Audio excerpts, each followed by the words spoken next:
Okay, Assalamualaikum warahmatullahi wabarakatuh and hello untuk semua. Okay, so hari ni dalam video ni kita akan belajar bab 1.1 untuk subjek Kimia tingkatan 4 KSSM. Okay, ni silibus KSSM iaitu perkembangan bidang kimia dan kepentingannya dalam kehidupan. Okay, so first of all untuk student-student tingkatan 4 lah yang baru ambil kimia. Okay, fokus sebab ni adalah bab pengenalan kepada kimia lah. Tanpa bab ni mungkin korang akan belajar kimia, orang cakap tanpa tahu arah tuju sebenarnya. Kenapa kena belajar kimia sebenarnya tak tahu. Okay, so dalam bab 1.1 ni lah kita start belajar. Sebenarnya seluruh bab 1 ni lah kita start orang cakap berkenalan lah dengan kimia secara orang cakap generalnya, secara umumnya. Sebelum korang start pada bab-bab yang akan makin lama makin susah Sebab bab kimia ni dia building daripada satu bab ke bab yang lain dia akan makin-makin orang cakap makin menyeluruh dan makin susah lah kot. Okay, so kita pergi kepada bab 1.1 dulu. Yang pertama sekali bila masuk pada subjek kimia, of course lah kena tahu dulu apa itu maksud kimia ataupun definisi kimia. Okay, bukan sekadar nak jawab exam je.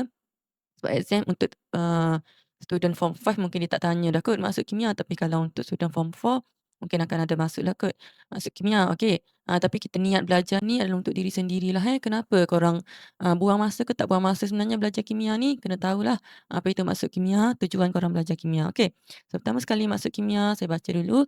Kimia merupakan salah satu bidang ilmu sains yang mengkaji tentang struktur, sifat, komposisi dan interaksi antara jirim. Okey, panjang nak ingat bayangkan boleh tulis tak definisi ni? Tulis atas buku tak boleh panjang sangat. Okey, so kita pergi satu-satu kita pecahkan. Okey, first of all, niat untuk tahu kimia tu sebenarnya apa Kimia merupakan salah satu bidang ilmu sains saja. Okey, selama ni korang belajar subjek sains. Okey, daripada darjah berapa? Saya pun tak tahu daripada darjah berapa Sampai tingkatan 3 kita ada subjek sains kan? Dalam sains tu kita ada 3 benda utamalah yang kita belajar Kita ada benda yang berkait dengan fizik, berkait dengan kimia, berkait dengan bio. Tapi dia gabung dalam satu subjek iaitu subjek sains yang korang belajar sampai form 3 itulah. Okey. Tapi sekarang korang ambil aliran sains. Okey, masuk tingkatan 4, dia akan pecahkan subjek sains tu kepada 3 bidang yang utama dalam sains. Itu kita ada bidang fizik, kimia dan bio. So kimia ni hanyalah merupakan salah satu bidang ilmu sains. Okey. Senang je nak tahu nak ingat. Okey. Yang buat apa? Okey, kalau macam fizik kita study tentang the law of the world, peraturan dunia kita, betul tak? Yang Allah ciptakan, kita tinggal nak kaji dan nak follow je dan nak guna untuk benefit kita macam mana the law of the world ni. Okey, lepas tu kita ada bio. Bio ni adalah, bidang sains yang mengkaji tentang semua benda yang hidup. Okey, tumbuhan, kuman, manusia, betul tak? Haiwan, reptilia apa semua. Okey, lepas tu kita ada kimia ni bidang sains yang buat apa? Okey, kimia ialah bidang sains yang mengkaji tentang struktur, sifat, komposisi dan interaksi antara jirim. Senang cerita, kimia adalah bidang sains yang mengkaji tentang jirim lah. Jirim ni. So, apa itu jirim? First time dengar ke pernah dengar sebelum ni jirim? Okey. So, jirim ni senang je nak ingat adalah semua benda ataupun sesuatu yang mempunyai jisim dan memenuhi ruang. Okey. So, anything yang ada jisim. Jisim ni berat lah, senang cerita boleh timbang macam tu lah Okey. Lepas tu dia memenuhi ruang, maksudnya dia makan ruang. Semua benda yang ada berat, lepas tu dia makan ruang. Yang mempunyai jisim dan memenuhi ruang, kita panggil sebagai jirim dalam sains. Bukan dalam kimia aja. Dalam sains kita panggil semua benda yang ada jisim dan memenuhi ruang sebagai jirim. Contohnya apa? Tengok je sekeliling korang, apa benda je yang tak ada jisim dan tak memenuhi ruang. Boleh katakan 90% ataupun 99% memang adalah jisim. Memang adalah jirim. Betul tak? Ada jisim, makan ruang. Termasuklah kita punya udara, termasuklah kita punya kuman, termasuklah diri kita sendiri. Okey. So, itu adalah jirim. So, kimia ni mengkaji tentang jirim. So, mengkaji tentang hampir kehidupan kita. Keseluruhan hidupan pula. Keseluruhan hidupan dan benda yang tak hidup sekali. Okey. So, apa benda yang kita kena study tentang jirim dalam kimia ni ada secara spesifiknya dia punya struktur, okey, bentuk dia macam mana, susunan dia macam mana and then sifat dia. Sifat kepada jirim, okey. Hidup dan tak hidup semua sekali tapi biasanya akan belajar tentang yang tak hidup lah dalam kimia. Yang hidup tu kita pergi kepada bio. Bila kita campur hidup dan tak hidup, kita jadi biokimia. Ni macam tu lah, kita nak kaji tentang benda hidup. Tapi dalam benda hidup tu mungkin ada benda yang tak hidup. Ni macam tu Okey, itu adalah biokimia. And then kita ada komposisi, nak belajar tentang komposisi jirim. Okey, jirim ni terdiri daripada apa dan apa, berapa persen apa. Ataupun dia pure ada satu benda je komposisi dia. And then interaksi. Yang ni paling penting yang ni lah yang ada persamaan kimia ni.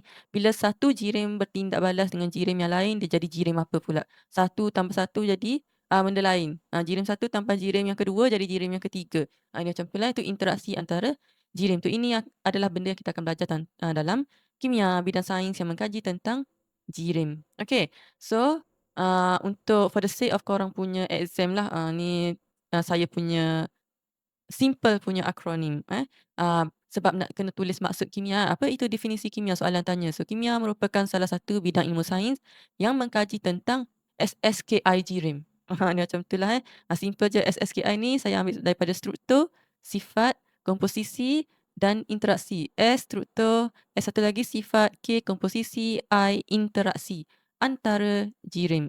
Sebab yang ni yang susah nak ingat sikit tiba tertinggal salah satu. Tak pun terreka benda baru. Macam itulah. Okey, so definisi memang kena ingat sebiji-sebiji macam dalam buku teks. Ni sebiji-sebiji daripada dalam buku teks lah. Okey, so kita move on. Sekarang dah faham dah, okey kimia ni belajar tentang apa. Okey, so kita nak kena kenal bahan kimia dalam kehidupan harian. Okey, bahan kimia sebenarnya dia ada dalam banyak sektor lah. Tapi sektor yang dia tunjuk dalam buku teks, dia bagi sektor makanan, perubatan, pertanian dan juga industri. Contoh-contoh bahan kimia dalam 4 sektor ni. Okey, so bahan kimia ni sebenarnya apa? Apa benda bahan kimia, apa benda yang bukan bahan kimia sebenarnya? Okey, secara orang cakap generalnya, secara umumnya, semua benda yang merupakan jirim, kita kira dia bahan kimia. Dia macam tu. Tapi for the sake orang cakap, nak kenal pasti bahan kimia yang kita biasa sebut, chemicals chemicals. Apa itu chemicals, apa yang bukan chemicals? So, bahan kimia ni dia lebih kepada okey, contohnya kita campur, bahan semula jadi yang Allah cipta. Bahan semula jadi satu campur bahan semula jadi dua. Kita pun proses dia. Manusia pergi proses bahan semula jadi satu, tambah bahan semula jadi dua, jadilah bahan semula jadi yang ketiga. Bahan semula jadi yang ketiga yang sudah pun melalui proses manusia tu kita kira dia bahan kimia. Dia macam itulah Okey, senang cerita benda yang manusia buat je lah Benda-benda yang manusia buat tapi dia ada jisim, dia memenuhi ruang, kita kira dia bahan kimia. Benda yang sudah pun kita proses. Ni macam itulah. Okey, so dalam sektor makanan apa bendanya? Bahan kimia kita contohnya kita ada perisa, pengawet, pengantioksida, pewarna dan penstabil. Ni semua yang manusia buat lah tapi dia asalnya daripada jirim yang memang Allah dah cipta. Dia jadi jirim baru manusia buat. Ni macam tu lah lebih kurang tak adalah baru sangat pun, cuma kita proses dia lah. Okey, so contohnya, selama ni korang tak tahu perisa tu sebenarnya bahan kimia. Pengawet yang kita letak dalam makanan kita tu, bahan kimia, pewarna, pestisida, penstabil.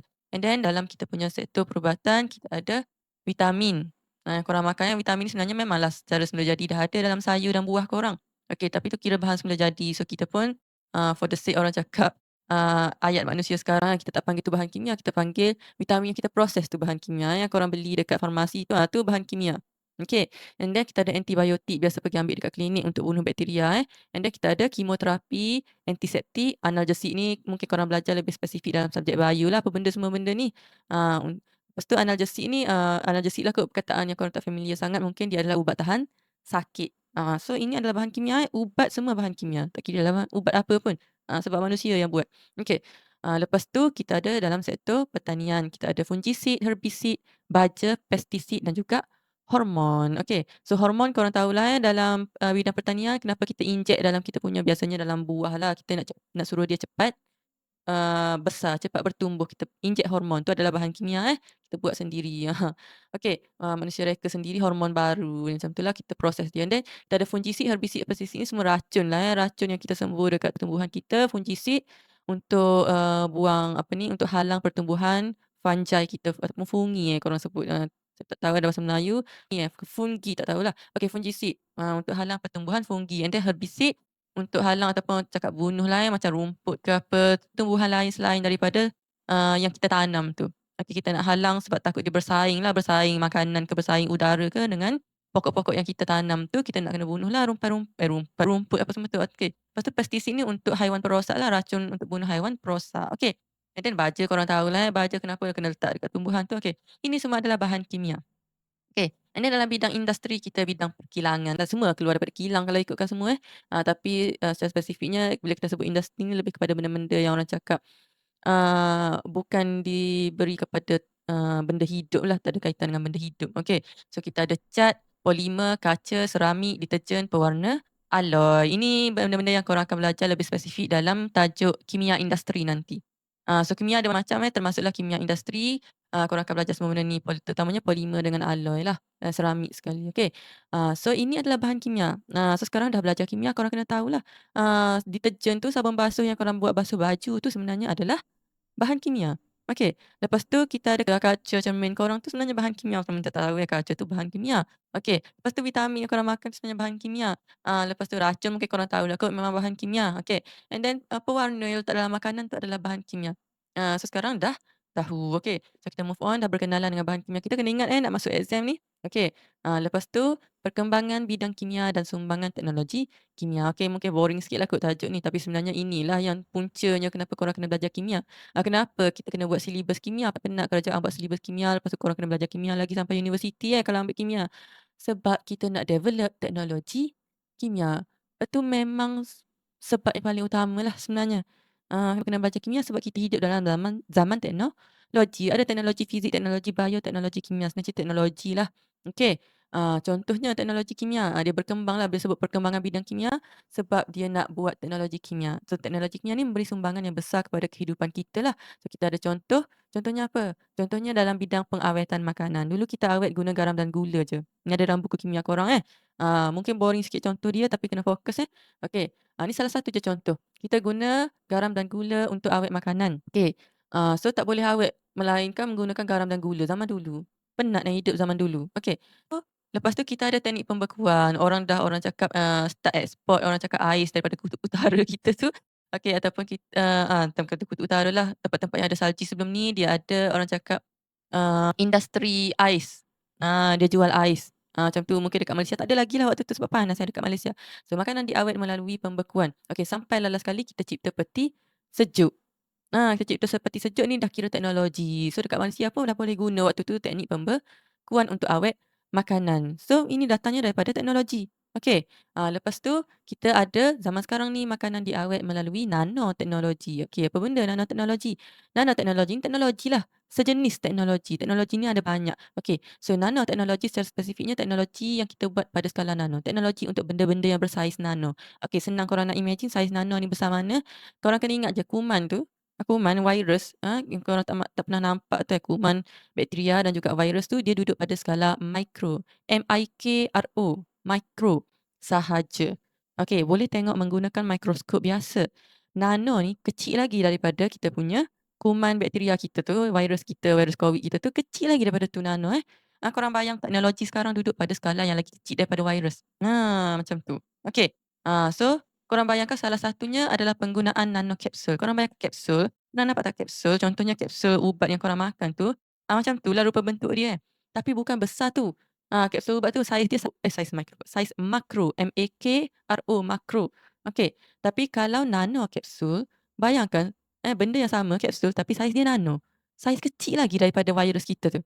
Kecil lagi daripada kuman kita. Bayangkan, orang boleh cipta sekarang. Bukan setakat nak tengok je guna mikroskop, bukan. Dia adalah mikroskop, untuk benda yang saiz nano. Bukan nak tengok je, tapi nak cipta benda pada saiz tu. Bukan nak spot sahaja tapi nak cipta. So bayangkan teknologi susahnya tak susah sekarang, penat nak belajar. So permulaan dia, belajar kimia, belajar fizik, belajar bio. Tu permulaan dia. Okey, tak boleh tinggal salah satu kalau nak buat nanoteknologi. Ni macam tu lah. Sebab last kali korang kena juga ambil tahu semua bidang sebab ni adalah sains lah teknologi. Tapi salah satunya adalah kimia. Teknologi, kimia kalau macam nano kapsul ni lebih kepada kimia lah sebab dia penciptaan benda yang orang cakap lebih kepada jirim. Lebih kepada beratnya kepada jirim. So kita nak cipta jirim baru iaitu nano kapsul. So dia lebih kepada teknologi kimia. Okey. So kita awet makanan guna benda tu sekarang. So sekarang ni dah adalah hint sikit yang tunjuk bahawa kita punya teknologi makanan lebih kepada teknologi kimia. Korang jangan ingat buat makanan ni kena belajar masak je zaman sekarang, makanan sains Okey, ni contoh sahaja. So ada banyak jenis teknologi kimia. So ini adalah punca kenapa korang kena belajar kimia sebenar. Sebab kita hidup pada zaman teknologi yang semakin berkembang. Korang mungkin lepas ni bukan dekat saiz nano, saiz yang lebih lagi daripada nano. Mana tahu korang nak cipta benda baru. Okey, who knows ada orang berminat dekat sini yang tengok video ni nak cipta benda yang lagi hebat daripada yang sekarang. Okey. So, salah satu sebab kenapa kena belajar juga, sebab kita punya pekerjaan sekarang memang banyak pada sektor teknologi lah sebenarnya daripada benda lain. Mungkin ada sektor pendidikan apa semua tapi lebih kepada sektor teknologi. Banyak dekat kilang sekarang semua nak guna teknologi, so korang tak lepas sangatlah daripada belajar tentang ilmu sains, termasuklah kimia. Okey, so, sekarang dah boleh masuk kerjaya berkaitan dengan bidang kimia. Mana tahu dekat sini ada orang berminat, eh. Okey, so dalam buku teks dia tunjuk ada banyaklah sebenarnya, tapi dalam buku teks ada 5 bidang kimia yang dispesifikkan yang korang kalau berminat, tak boleh skip belajar kimia. Okey, berminat nak ceburi kerjaya ni lah. Yang pertama sekali of course, saya sengaja letak nanoteknologi nombor 1. Sebab sekarang ni famous nanoteknologi, banyak sangat kajian tentang nanoteknologi, nak buat benda baru. Kalau korang boleh buat benda baru, kaya korang seriously. Okey, so kita ada jurutera nanoteknologi dan juga ahli sains pemakanan. Nah, nampak tak? Ahli sains pemakanan tapi tiba kenapa bidang kimia? Jirim. Okey, makanan sekarang dah jadi orang cakap bidang jirim dah, bidang kimia, okey. Sebab nak cipta benda baru, sekarang ni boleh makan aiskrim perisa durian. Betul ke dia guna durian nak buat aiskrim perisa durian tu? Korang fikir-fikirkan, adalah dia punya jawapan dalam teknologi kimia, okey. Lepas tu kita ada nanoteknologi. Jurutera nanoteknologi adalah geng-geng lah, geng-geng yang pergi cipta nano kapsul tu lah. Yang geng-geng yang pergi cipta benda-benda yang bersaiz nano. Imagine macam mana nak buat benda tu. Okey. Lepas tu kita ada bidang bioteknologi. Okey, kenapa bio? Kita belajar kimia tu keluar perkataan bio. Okey, sebab bioteknologi memerlukan kemahiran kimia. Ni bukan bio orang cakap biomedik kau nak pergi bedah orang tu, yang tu memang pure bio lah. Okey. Still ada sikit lah kot kena belajar kimia, tapi tak adalah banyak sangat. Tapi kalau bioteknologi, kena belajar kimia. Sebab apa? Sebab bila kita macam contohnya nak rawat orang, jurutera bioperubatan, nak buat ubat baru ke apa, ataupun nak buat mesin, untuk orang cakap nak X-ray ke nak buat orang cakap nak identify penyakit baru ke apa, korang kena belajar kimia, nak tak nak memang kena belajar kimia. Sebab apa? Sebab kita perlukan substance. Okey, perlukan benda macam ubat ataupun orang cakap, orang panggil apa, reagent ke apa tu, kita perlu untuk detect penyakit tu adalah benda-benda yang berkait dengan kimia, jirim kita. Okey, lepas tu penyelidik bioteknologi, penyelidik teknologi berkaitan dengan dalam bidang bio. Tapi disebabkan dia adalah teknologi, nak tak nak tak boleh lari daripada kimia dan juga fizik sekali. Sebenarnya kalau korang nak jadi penyelidik lah, penyelidik ni saintis lah. Ahli saintis yang menyelidik benda, yang buat research. Okey, yang duduk dalam lab tu kadang dia keluar juga daripada lab. Okey, siapa berminat kena belajar kimia, tak boleh lari, bukan belajar bio saja. Okey, lepas tu teknologi hijau ni sangatlah penting sekarang. Sebab apa? Sebab dunia makin nazak. Siapa suruh buat teknologi sangat, dia ada keburukan jugalah teknologi ni, dia makan kita punya earth, kita punya bumi kita. So, dia lama makin banyak karbon. So, last kali kita kena tapis balik karbon tu, kena buang balik karbon dan kena buat bahan-bahan yang lagi mesra alam lah. Okey, so sekarang ni dah makin sangat naik, sangat orang terdesak dah dengan teknologi hijau ni. So, kalau korang berminat kepada environment, nak preserve environment, boleh masuk bidang teknologi hijau, boleh jadi ahli kimia teknologi hijau, memang tak boleh lari daripada bidang kimia. Tak boleh lari. Okey, teknologi hijau sangat banyak berkaitan dengan kimia. Okey, lepas tu dia ada jurutera. Jurutera ni geng-geng yang cipta benda-benda sarulah, solar panel apa semua tu, yang buat solar panel nak masuk dalam mungkin sekarang ni, lagi orang cakap lagi kita boleh purchase lah. Dulu dari segi orang cakap orang buat kajian je benda-benda solar ni. Sekarang dah boleh beli dah, rakyat my hand pun dah boleh beli dah benda-benda yang berkaitan solar. Okey, tu kerja jurutera lah tu nak membuatkan semua benda accessible untuk orang biasa, sebenarnya. Daripada benda yang sekadar ada teori saja, jurutera lah yang buat benda tu praktikal. Okey, so siapa nak jadi jurutera teknologi hijau boleh belajar kimia and then pharmaceutical, tak boleh lari lah. Memang bila sebut pharmaceutical macam bunyi-bunyi bio lah sebab berkaitan dengan ubat-ubatan. Okey, nak jadi ahli farmasi. Tapi actually ahli farmasi sangat heavy chemistry. Sangat heavy chemistry sebab ubat adalah bahan kimia. Tadi kita dah masuk bahan kimia. Ubat-ubatan adalah bahan kimia. Okey, so korang kena tahu, ahli farmasi kena tahu maklumat tentang penyakit, apa semua, so bio lah.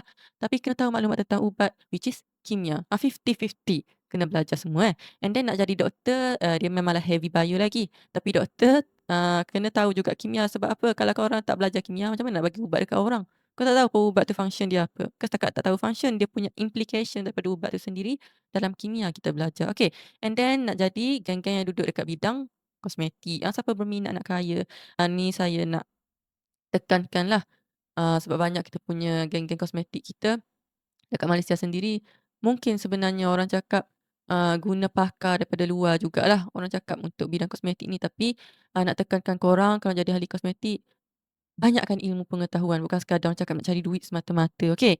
Penting sangat, sebab apa? Sebab berkaitan dengan manusia kosmetik ni, siapa nak jadi ahli kimia kosmetik, jadilah, ambil contoh geng-geng orang cakap, international punya geng yang buat kosmetik, yang memang orang cakap bertauliah lah. Bukan untuk merosakkan manusia saja, tapi yang buat kosmetik yang memang orang cakap bagus untuk kulit kita lah. Okey, tolonglah belajar kimia betul-betul untuk jadi ahli kosmetik and then pakar runding kosmetik lagilah. Sebab kalau nak bagi rundingan dekat orang, orang datang tanya tentang skincare apa semua, korang yang akan jawab masalah kulit orang apa semua pakar runding kosmetik. So tolonglah belajar betul. So bio kena belajar juga ni sebenarnya sikit, tapi lebih kepada kimia lah sebab dia bahan kimia kosmetik ni. Okey, so ini adalah kerjaya berkaitan dengan bidang kimia. So ini sahaja untuk kita punya subtopik ataupun bab 1.1 lah dalam kimia KSSM tingkatan 4. So lebih kepada korang nak berkenalan dengan kimia. So untuk bab 1.2 kita akan start masuk kepada ah, apa yang dah ada dalam kepala saintis. Macam itulah apa benda kehidupan saintis selama ni, step demi step yang saintis guna untuk buat kajian. Bukan sekadar dalam kimia, dalam sains secara orang cakap menyeluruhnya lah. Okay, so sampai situ saja kita punya bab 1.1. So terima kasih and kalau korang perlukan orang cakap ilmu ni lebih, jangan lupa subscribe. Mungkin saya akan cuba habiskanlah bab kimia KSSM ni. Dan follow saya punya TikTok account kalau rasa nak interact dengan saya, nak tanya soalan ke apa, boleh follow. Ada dalam saya akan letak link dalam description, boleh klik je, buka saya punya TikTok. Okay, so Assalamualaikum warahmatullahi wabarakatuh. Bye-bye.